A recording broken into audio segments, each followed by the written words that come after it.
बहुत खुदगर्ज होते हैं यहाँ लोग। बहुत खुदगर्ज होते हैं यहाँ लोग। भरोसा करना तो खुदा पे करना, क्योंकि तोड़ के जाते हैं यहाँ लोग। डिस्कवर जर्नी में आप सभी का स्वागत है।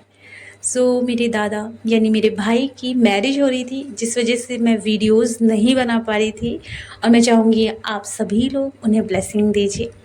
एंड डिस्कवर योर जर्नी, हमारा ये जो चैनल है ये बहुत यूनिक चैनल इसलिए है क्योंकि मैं जब छोटी थी ना, तब से कोई ना कोई चीज़ डिस्कवर करते रहती थी। रहस्यमय चीज़ें, ये क्या होता है, एंजल क्या होते हैं। जब मैं छोटी थी तब से ये चल रहा था, और इसी वजह से ना ये चैनल का नाम है डिस्कवर योर जर्नी रखा गया। क्योंकि जब आप खोजते हुए आगे बढ़ रहे हो तो वो आपकी यात्रा है, इसलिए मैंने डिस्कवर योर जर्नी रखा।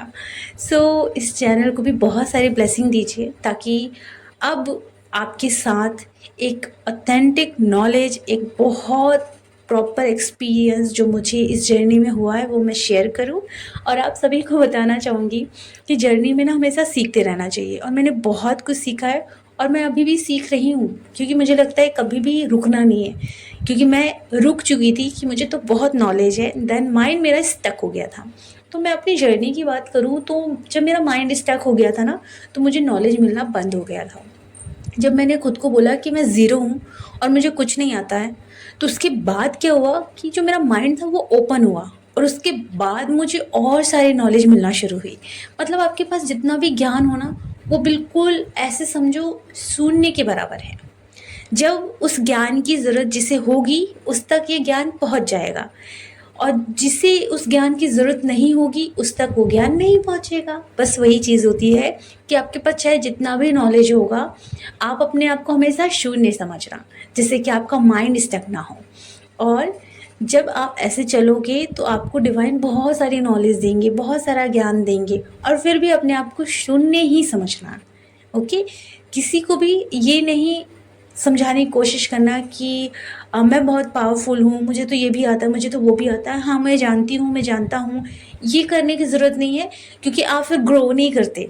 क्योंकि मैंने एक्सपीरियंस किया है, आपके ना जो ग्रोथ है ना वो रुक जाती है, और आपके अंदर ईगो, अहंकार, डिसरिस्पेक्ट करने की एनर्जी भरने लगती है, क्योंकि उस समय फिर नेगेटिविटी आती है ना। जब आप रुक जाते हो, फॉर एग्जांपल तालाब है, तालाब में पानी रुका हुआ है ना, तो वो गंदा हो जाता है। लेकिन आपको बहता हुआ पानी बनना है तो कैसे बनना है कि आपको सब कुछ आता है, लेकिन फिर भी आप बोलोगे कि मुझे कुछ नहीं आता। और जब जिसे इस ज्ञान की ज़रूरत होगी, आप अपने आप वो ज्ञान दे दोगे उसे। ओके, आज हम टॉपिक पे बात करते हैं 8 sign of when to tell DM about twin flame journey. आपकी ट्विन फ्लेम को आप कब बताओगे कि आप ट्विन फ्लेम जर्नी में हो, और वो भी आपके ट्विन फ्लेम हैं। सबसे पहले तो मैं यहाँ बताना चाहूँगी, डिवाइन मस्कुलिन और डिवाइन फेमिनिन आप खुद होते हो, लेकिन बहुत सारे लोगों ने उसे अलग अलग कर दिया है ना, इस वजह से वो सेपरेशन फील करते हैं। वो सेपरेशन यही वजह होती है, इसलिए हर बार यही मैं कहूँगी कि अपने आप को आप प्रॉपर ट्विन फ्लेम बोलो, बिकॉज आपके अंदर ही मस्कुलाइन है, आपके अंदर ही फेमिनाइन है। You are Shiv, you are Shakti. Okay, तो यहाँ मुझे टॉपिक में बोलना पड़ेगा। तो आपके जो ट्विन फ्लेम है उनको आप कब बताओगे कि आप ट्विन फ्लेम जर्नी में हो, तो कब नहीं बताना चाहिए और कब बताना चाहिए। तो कब बताना चाहिए वो मैं बाद में बताऊंगी, और कब नहीं बताना चाहिए वो पहले बताऊंगी। तो शुरू करते हैं। सबसे पहला साइन है, इनिशियल स्टेज में बिल्कुल भी अपने ट्विन फ्लेम को आपको ये सब नहीं बताना है। उस समय आप लोगों को अपनी ट्विन फ्लेम को चेस करना बंद करना है, क्योंकि आप जब चेस करते हो तो वो फिर अट्रैक्ट होते हैं कार्मिक की तरफ। बहुत ज़्यादा मात्रा में वो जाने अनजाने कार्मिक की तरफ बहुत ज़्यादा उनको पुल किया जाता है। वो कंट्रोल नहीं कर पाते, उन्हें कोई फ़र्क नहीं पड़ता कार्मिक से, लेकिन फिर भी क्या होता है कि उनको इतना पुल किया जाता है कि वो कनेक्ट हो जाते हैं कार्मिक से।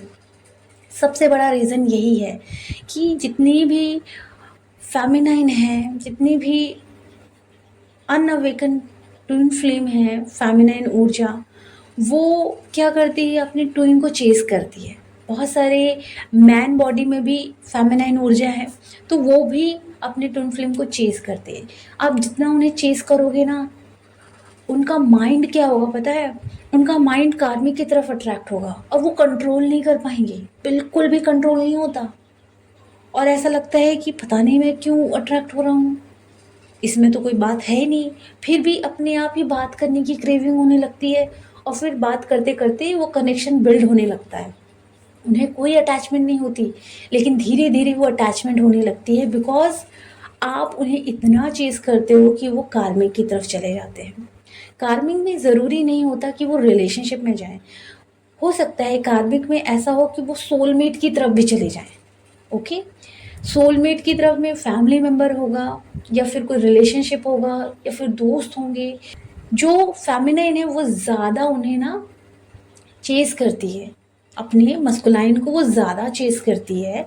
इसी वजह से उनकी मस्कुलाइन कार्मिक में फंस जाते हैं, वो लूप में कनेक्ट हो जाते हैं, और वो कंट्रोल भी नहीं कर पाते, क्योंकि माइंड इतना प्रेशर डालता है, इतना घबराहट उनके अंदर डालता है कि वो कंट्रोल ही नहीं कर पाते।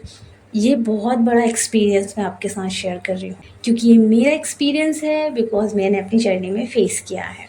अब आपको बताती हूँ टॉप 2 साइन। आप अपने ट्विन फ्लेम को तब बिल्कुल मत बताएं जब वो ऑन ऑफ वाली सिचुएशन में हो। हाँ जी, बिकॉज क्या होता है कि वो आते हैं जाते हैं, और आप उस समय बताओगे तो उन्हें फ़र्क नहीं पड़ेगा। उन्हें इन चीज़ों से कोई लेना देना नहीं, उन्हें समझ में नहीं आएगा। वो यही सोचेंगे क्या बकवास कर रही, क्या क्या चीज़ें देखती पड़ती है, पता नहीं, मुझे ज्ञान मत दो, ऐसी थॉट प्रोसेस उनकी होती है। Okay, top 3। अपनी ट्विन फ्लेम को तब बिल्कुल नहीं बताना चाहिए जब वो आपके पास आए एनर्जी लेने, बिकॉज आपकी एनर्जी जब उन्हें मिलेगी तो वो अपनी एनर्जी कहाँ वेस्ट करेंगे बताइए? वो करेंगे कार्मिक में, या जो भी उनसे कनेक्ट है उन चीज़ों में वो आपकी एनर्जी को वेस्ट कर देंगे। ओके, और फिर वो आएंगे लो एनर्जी में आपके पास, और आपकी एनर्जी को और डाउन करेंगे, और आपकी अच्छी एनर्जी को लेके चले जाएंगे। हाँ जी, तब आपको अपने मस्कुलाइन को नहीं बताना है। क्यों नहीं बताना है? क्योंकि इस केस में पता है क्या होता है कि जब वो आपकी एनर्जी लेके जा रहे हैं और उन्हें तो कोई भी नॉलेज नहीं है, तो वो आपको ये बोलेंगे पता नहीं क्या चीज़ें कह रही है, मुझे नहीं समझ में आ रहा है, मुझे तो एनर्जी चाहिए बस। बस वो यही थॉट प्रोसेस रखने वाले हैं, और रखते भी हैं, ठीक है? इसलिए आपको तब बिल्कुल नहीं बताना है। टॉप 4। जब आपके twin flame toxic negative pattern follow कर रहे हो और आपको वो फील हो रहा हो, वो दिख रहा हो, तब आपको बिल्कुल भी ट्विन फ्लेम जर्नी से रिलेटेड चीज़ें नहीं बतानी चाहिए। क्योंकि इस केस में क्या होता है, उन्हें और भी फ़र्क नहीं पड़ता, उन्हें बस अपना वो पैटर्न फॉलो करना है। वो आपको उस समय एक तुच्छ सा प्राणी समझेंगे कि इसको कुछ नहीं आता है। ओके, क्योंकि वो टॉक्सिक नेगेटिव पैटर्न फॉलो कर रहे होते हैं। टॉप 5। जब आपके ट्विन फ्लेम अपनी मर्जी से आपको चलाते हैं, आपको कंट्रोल करते हैं, जब चाहे वो कॉल करते हैं, जब चाहे वो मैसेज करते हैं, जब चाहे वो आपको मिलने के लिए बुलाते हैं। ओके, और जब चाहे, चाहे वो रात हो दिन हो, कभी भी वो आपको कॉल करके मैसेज करके अपनी चीज़ों को बोलेंगे। उसके बाद आपको बोलेंगे मुझे कॉल ऑन मत करना, मैसेज मत करना, क्योंकि घर में फैमिली है, ये है वो, ये जो बहाने बनाते हैं, है ना, ये वाला जो पैटर्न है, अगर वो फॉलो कर रहे हैं तो उस समय भी आपको अपनी जर्नी के बारे में अपने ट्विन फ्लेम को नहीं बताना है।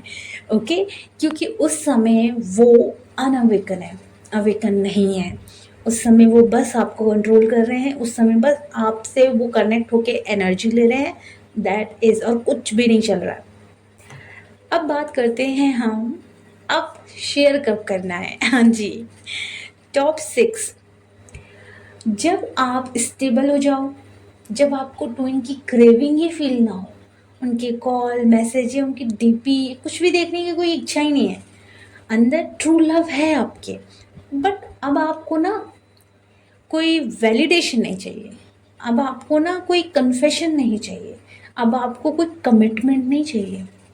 ओके, अब उस समय ट्विन आपकी अवेकन हो रहे हैं और उस समय आप से वो अगर मिल रहे हैं तब आपको एक्शन लेना है और तब आपको उन्हें ये बताना है। हाँ जी, कहने का अर्थ है जब तक आप स्टेबल नहीं हो जाते, जब तक आपके अंदर वो क्रेविंग ख़त्म नहीं हो जाती, तब तक आपको अपने ट्विन फ्लेम को नहीं बताना। क्यों? क्योंकि जब आप ऐसे होने लगते हो तभी आपके ट्विन फ्लेम अवेकन होना शुरू होते हैं। एकदम से तो नहीं होते, लेकिन धीरे धीरे उन्हें चीज़ें समझ में आती हैं, एंजल नंबर दिखते हैं, आपसे रिलेटेड नाम, आपसे रिलेटेड चेहरा, डिवाइन उन्हें दिखाना शुरू कर देते हैं, उन्हें फील कराते हैं कि आप कुछ हो। डिवाइन उनके माइंड में आपको ज़्यादा डालते हैं। ओके, तो ये चीज़ें होती है और उस समय फिर उनकी एक अवेकनिंग से शुरू होनी शुरू होती है और तभी आपको उन्हें इस जर्नी से रिलेटेड बताना चाहिए। टॉप 7, जब आपके ट्विन फ्लेम अवेयरनेस में आने लगते हैं, आपसे खुद ही कनेक्ट होते हैं, आपके लिए टाइम निकालना शुरू करते हैं, तो उस समय भी आपको बैलेंस एनर्जी में रहना होता है। ये नहीं कि उनके सामने कुछ अलग बनना है, नहीं, उस समय आपकी एनर्जी बिल्कुल नेचुरल हो जाती है। आप अपने ट्विन फ्लेम को एज अ नॉर्मल सोल देखते हो, कोई स्पेशल उपाधि नहीं देते। आप उनके सामने कुछ एक्स्ट्रा बनने की कोशिश नहीं करते। आप अपनी एनर्जी को इतना बैलेंस कर लेते हो कि जो आप 10 के सामने हो, 100 के सामने हो, सेम ट्विन के सामने वैसे ही रहते हो, नेचुरल। ये नहीं कि कुछ अलग बन जाऊँ या बहुत अच्छे से तैयार हो जाऊँ, ऐसा कुछ भी नहीं होता। वो तो इनिशियल स्टेज में बहुत ज़्यादा ऐसा होता है, लेकिन जब आप प्रॉपर बैलेंस हो जाते हो तब आपको कोई फ़र्क ही नहीं पड़ता है और उस केस में आप ट्विन फ्लेम को अपनी इस जर्नी के बारे में बता सकते हो। ओके, टॉप 8, जो आपके ट्विन फ्लेम हैं उनको आप जब बताते हो तो आप चाहो तो डायरेक्ट बताओ, उनके व्हाट्सएप में अर्धनारीश्वर जी की इमेज को शेयर कर दो और साथ ही साथ कोशिश करो कि ट्विन फ्लेम की साइन वाले वीडियोस जो मैंने अपलोड किए हैं देख लेना और जहाँ से आपको मिल जाए साइन वाले वीडियोस ज़रूर शेयर कर दो। पॉडकास्ट आजकल बहुत चल रहे हैं, वो शेयर कर दो। ओके, तो इससे क्या होगा कि वो ज़्यादा रिलेट कर पाएंगे, क्योंकि बहुत लोग बात कर रहे हैं इस रिगार्डिंग, तो उनका जो साइंटिफिक थॉट है, जो लॉजिकल माइंड है, वो थोड़ा सा ब्रेक होगा, बिकॉज इस रिगार्डिंग पॉडकास्ट बहुत ज़्यादा आ रहे हैं। ओके, और साइन क्यों? देखिए, जैसे कि अभी ना आप लोगों को ऐसा हो रहा होगा कि आपके कार्मिक रिलेशंस ब्रेक हो रहे होंगे परमानेंटली, ये मैंने बता दिया एंड आप लोगों को फील हुआ कि हाँ यार, अभी तो बहुत सारी चीज़ें ऐसी हो रही है। अब जो मैंने आपको बताया आपने रिलेट कर लिया है ना, आपको कुछ फील हो रहा था, आपकी लाइफ में चीज़ें चल रही थी एंड देन मैंने ये बता दिया और आपने एकदम से रिलेट किया। हाँ, वैसे ही होता है कि ट्विन फ्लेम की फीलिंग एक्सपीरियंस उनके इनर में हो रही है। अब उस रिगार्डिंग वीडियो डाल दिया आपने, ट्विन फ्लेम की साइन, तो उस साइन को ना मैच करेंगे कि हाँ, इनके मिलने से ऐसा हुआ था, इनके मिलने से ये चीज़ हुई थी, तो बहुत जल्दी आप कनेक्ट कर पाते हो। ओके, तो उस रिगार्डिंग आप साइन भेज दो और पॉडकास्ट तो ज़रूर भेजो, क्योंकि बहुत लोग इस टॉपिक पे बात कर रहे हैं ना, तो उनका लॉजिकल माइंड ब्रेक होगा और वो चीज़ों को समझेंगे कि हाँ यार, कुछ तो कनेक्शन है। ओके, इनर में तो उन्हें फील होता है, लेकिन 3D में भी उनका लॉजिकल ईगो वाला जो माइंड है वो ब्रेक करना ज़रूरी है, ताकि वो समझ पाए कि हाँ, वो किसी न किसी यात्रा में है। ओके, तो आपको तब नहीं बताना है, ये मैंने बता दिया, और कब बताना है ये मैंने बता दिया। बहुत लोग अपनी इनिशियल स्टेज में जब रहते हैं तभी अपने ट्विन फ्लेम को बता देते हैं, वो इन चीज़ों को ज़्यादा मानते नहीं हैं, और अगर वो सुन लिए तो शायद वो ज़्यादा एक्सप्रेस नहीं करते। उनके अंदर थोड़ा बहुत रहता है कि शायद मे भी हो सकता है, या फिर ज़्यादा वो उस चीज़ को गंभीरता से नहीं लेते हैं। बात वही है कि आप लोगों को अपने आप को बैलेंस करना है। जैसे आप लोग बैलेंस होने लगते हो, आपकी ट्विन फ्लेम बहुत तेज़ी से अवेकन होने लगते हैं, और जैसे ही आप उन्हें चेस करने लगते हो वो कार्मिक की तरफ भागने लगते हैं। ओके, तो अभी बहुत सारे वीडियोज़ मुझे आपके साथ शेयर करना है, बहुत सारी नॉलेज, बहुत सारा चीज़ मैंने जो सीखा, एक्सपीरियंस किया है, बहुत सारा है। ओके, शायद मैंने इस साल इतने वीडियो नहीं शेयर किए हैं, बिकॉज़ मैं खुद ही अपने कार्मिक पैटर्न और बहुत सारे कर्मा से गुज़र रही थी, और आप लोगों को मैं बताना चाहूँगी कि ये सारे एक्सपीरियंस मैं आपके साथ शेयर करूँगी, जिससे कि आप रिलेट कर पाओ और अंडरस्टैंड कर पाओ कि क्यों आपके साथ ये चीज़ें हो रही थी। ओके, तो चलिए अपना ख्याल रखें, खुश रहें, मिलते हैं नेक्स्ट वीडियो में। Bye bye.